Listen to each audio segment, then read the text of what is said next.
그럼 교과수학과 사고력 수학 황금 레시피 어떻게 배합하면 좋으냐? 일단 둘의 관계를 좀 아셔야 돼요. 테니스를 잘 치는 것 할게요. 수능 수학을 잘 치는 거라고 할게요. 기술 훈련 하죠. 스트로크 이렇게 하고 백핸드 이렇게 하고 푸트워크는 이렇게 하고 발리는 서브는 이렇게 넣고 뭐 발리는 이렇게 하고 뭐 있잖아요. 그죠? 하나하나 연습을 하죠. 그리고 그거 가지고 실전 연습도 많이 하죠. 게임도.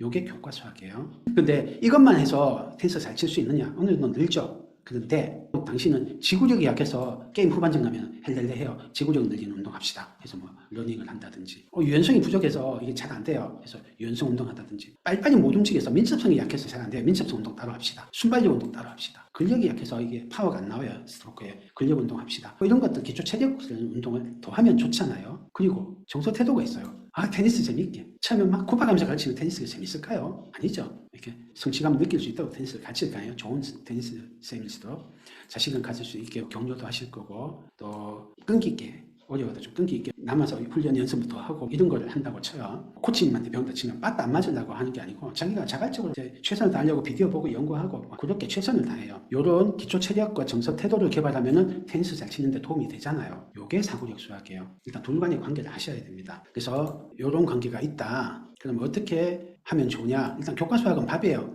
밥은 먹어야 돼요. 사고력 수학은 운동이요. 밥만 먹고 안 건강하니까 운동까지 해요. 그래서 밥은 늘 먹어야죠. 밥 끊고 운동한다고 건강할 수는 없잖아요. 죽죠. 그래서 밥은 필수다. 근데 운동은 선택이긴 한데 잘하려면 거의 필수죠. 이 두 개가 그런 관계다. 하나는 메인이고 하나는 선택이죠. 그 다음에 현재 나이하고 사고력이 어느 정도 개발되어 있느냐, 또 교과 진도 어디냐 이런 걸 고려해서 비중을 조절해야 돼요. 사실은 진로도 고려를 해야 돼요. 얘가 영재 라인으로 갈 거냐 이런 거 따져야 되거든요. 그래서 나이, 사고력, 교과 진도, 진로 이런 것들을 보고 비중 조절을 좀 합니다. 모든 경우를 다 할 수 없어서 제가 하나의 예만 레시피를 들어드릴게요. 사고력 상위 20% 정도 학생이에요. 진도는 재진도 이게 더하기입니다. 재진도 플러스 1년 선행하고 있어요. 그래서 투입 시간은 아니고 중로도로 비중을 해볼게요. 7살 초1 정도 될 때는 교과 30%, 사고력 70% 정도 중요한 것 같아요. 사고력이 2배 이상 중요하다. 이때는 연산에다가 조금 나가는 정도니까 교과가 투입 시간은 더 많을 수는 있어요. 연산 훈련하고 하는데.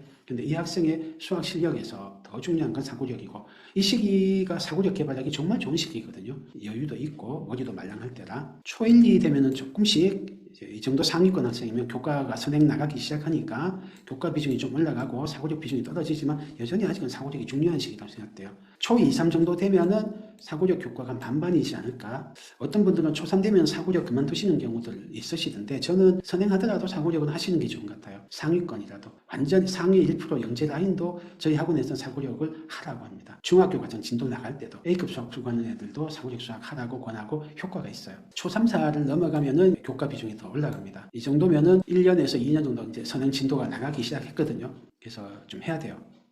다만 사고력 중에서 문제풀이 사고력은 계속 유지를 해 가셔라. 근데 기초체력 사고력은 조금씩 고민하실 때는 됐다. 근데 저희 학원은 4학년까지 다니는 학생들이 꽤 많고 걔들이 교과 수업할 때도 도움이 돼요. 시간은 2시간에다가 왔다 갔다 시간에서 한 서너 시간 뺏기는데 일주일에.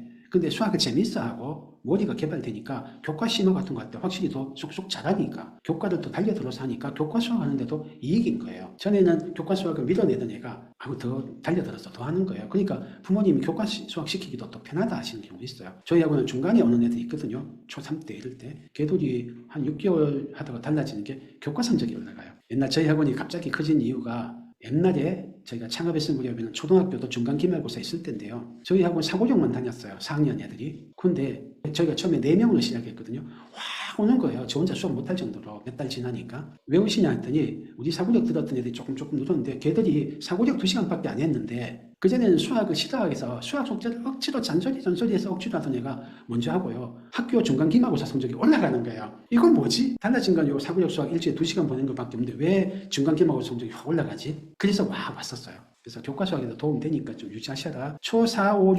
6일 때는 사고력은 이제 문제풀이 사고력은 좀 병행하십시오. 중학교 과정 끝날 때까지는. 문제풀이 사고력 1031 3% 3과정 같은 거는 중학교 3학년 공부하는 애도 어렵거든요. 3% 3과정까지는 하셔라. 필지 고급, 103일이나 필지 고급까지는 하시고 플러스 3% 3과정까지도 하시면 좋다. 중학교 과정 공부할 동안에도. 이 정도가 제가 생각하는 황금 레시피입니다.